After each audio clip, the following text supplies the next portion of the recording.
Dear Laika, by the time you hear this, dear dog, you will have returned to Earth. Even our cheapest prophecies turned out to be true. Little is left of us. There was never very much to begin with.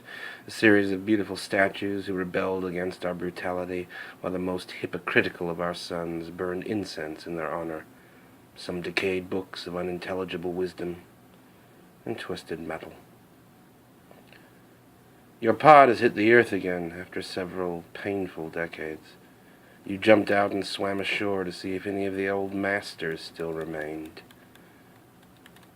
We remember the thrill of your takeoff, the smoke, the crowds and the monitors, an icy ascent, barking into the pleroma, growling through the cloud wall and into the stars. You might have dreamt like a human. You might have seen a gateway to hell or a sea of faces staring from the green land up at you, down below. We would like to think so. We would like to think you're like us, despite your long tongue and your snout. We looked up at the night sky and thought of you many times.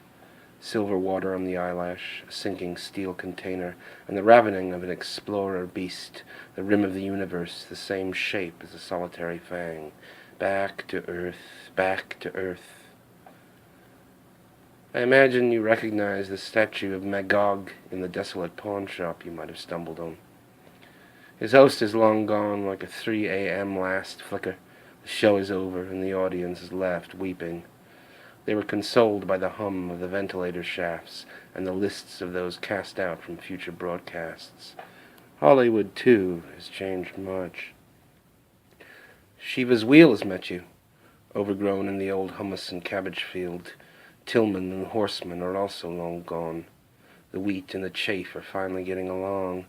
You could run far in hills like these, Laika, and the undiscovered continent of rust would match the red saliva accumulating on your gums. We left you poison in the air from the air attacks. Real estate is plentiful if you need a roof, but you never minded the elements before, and a dog was meant to roam. All that acting was a survival tactic. Dogs never really wanted to be our companions, slaves, and now you can shed your dishonesty like a sword at sheath. Well, Laika, it's time to go. Sniff an old relic or two for old time's sake. Dream on the hills at night time. And forget the old voices. I'm just talking to myself anyway, from out of the husk of the world. What kind of fool leaves his last testament to the first dog in space?